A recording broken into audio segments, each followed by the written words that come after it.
All right, let's get right into it. Today in this explainer, we're taking a close look at a highly charged critique of the Australian federal budget, specifically coming from the Two Worlds Collide podcast.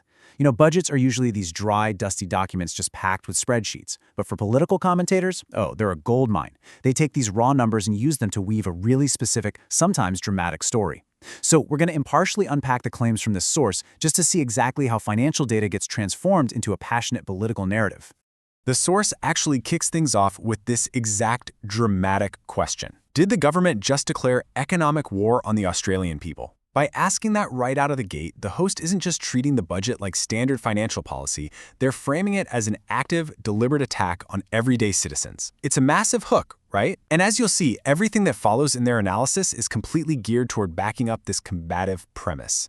To keep things organized, we're sorting the source's barrage of budget figures into 5 key areas: the overarching economic war claim, security and social spending, foreign aid, immigration and health, and finally, taxes and veteran impacts. Let's jump in. Section 1. The Economic War Claim, Framing the Budget Debate. So, the podcast speaker uses this absolute barrage of specific numbers to argue that the government's financial priorities are actually working against the Australian people. It's honestly like a fire hose of data. The sheer velocity of the numbers they present is meant to overwhelm the listener and build up this mounting sense of injustice. They aren't just reading a ledger to us, they are actively curating a list of expenses to hammer home a point about domestic neglect. Moving on to Section 2, Security and Social Spending Mapping Domestic Allocations. Now, this is a prime example of their rhetorical strategy. The podcaster juxtaposes multi-million-dollar grants for certain religious communities against an alleged absolute zero for another. They specifically cite $124 million going to Jewish lobbying groups and security and $25 million for Muslim communities. But then they sharply contrast that by claiming literally $0 were allocated for Christian communities. This comparison is deliberately crafted by the source to suggest a serious imbalance in community support. What's really fascinating on this front is the sheer volume of separate allocations the source bundles together under the umbrella of security and hate speech.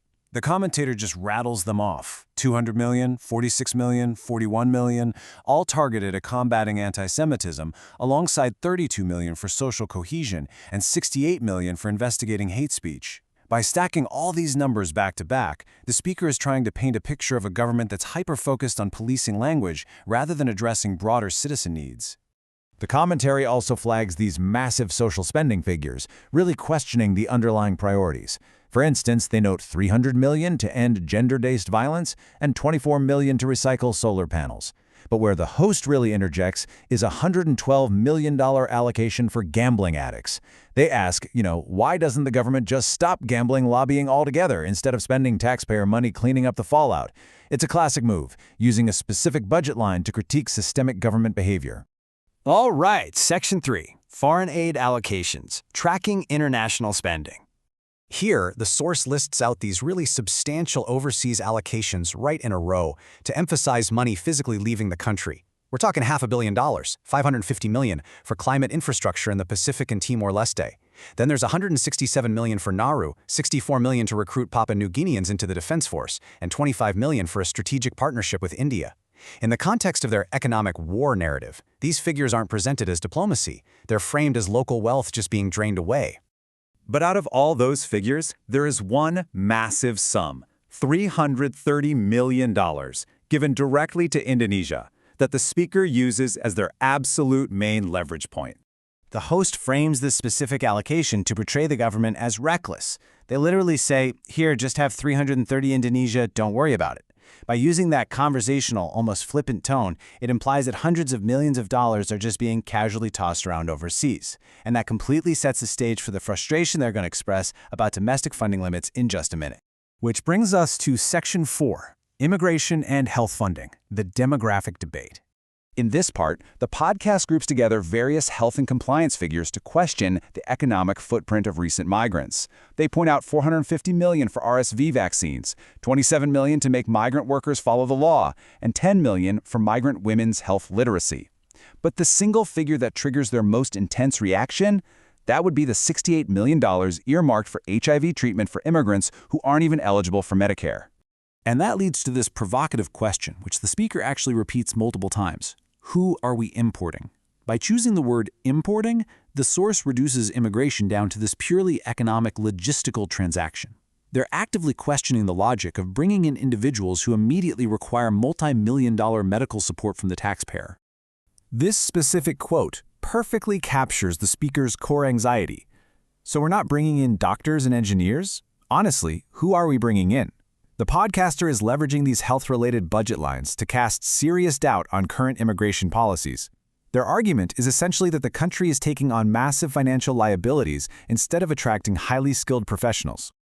Finally, Section 5, Taxes and Veteran Impacts, the Citizen Contrast. This is where the podcast sets up its ultimate punchline. They list these defense investigations and explicitly frame them as adversarial actions against the military community. The speaker brings up $50 million to investigate alleged war crimes in Afghanistan, noting it adds to a prior $300 million, plus $16 million to investigate sexual violence in the armed forces, and then they characterize another $54 million allocation literally as funding to, quote, come after our veterans. The whole framing implies the government is spending a fortune just to prosecute its own people. Then the speaker emphasizes this very specific dollar amount. It's presented as a critical, hard bottleneck for local heroes. And this is where their narrative really crystallizes. According to the source, there is now a strict $5,000 limit for veterans needing mental health care, psychiatrists, physios, you name it. After rattling off hundreds of millions given to foreign nations and immigrant health programs, pointing out a hard $5,000 cap for veterans is a stark contrast. It serves as the emotional climax of their argument. They're portraying a government with boundless resources for external matters, but one that strictly rations care for those who actually serve the country. To really hammer the point home, the source then compares the alleged penalization of local, middle-class investors against massive tax breaks for foreign billionaires. The podcast claims everyday citizens are losing incentives like the 50% capital gains tax reduction, while foreign billionaire corporations investing in Australia are being handed a completely tax-free status on their capital gains. For the host, this perfectly encapsulates their premise: an economic war being waged from the top down against the domestic population. Let's wrap things up with our summary, analyzing the narrative. So, pulling all these threads together, the overarching method here is stark contrast. The Two Worlds Collide podcast doesn't just read you the budget, they engineer a comparison. They take specific lines, hundreds of millions for foreign aid, social grants, immigrant health care, and frame them as excessive giveaways. Then, they sharply contrast those numbers with alleged financial penalties on local investors and super tight restrictions on veteran care. The goal is to use the data to argue that the government's financial loyalty lies literally everywhere except with the everyday Australian. And that leaves us with this final, crucial thought for this explainer. When millions of dollars are rapidly listed off like that, how much of our understanding is shaped by the raw data itself, and how much is shaped by the narrator framing the contrast? Numbers are rarely just numbers, right? In the hands of a skilled commentator, they become the building blocks of an incredibly powerful political narrative. So the next time you hear budget figures being cited, ask yourself, what story are these numbers being used to tell?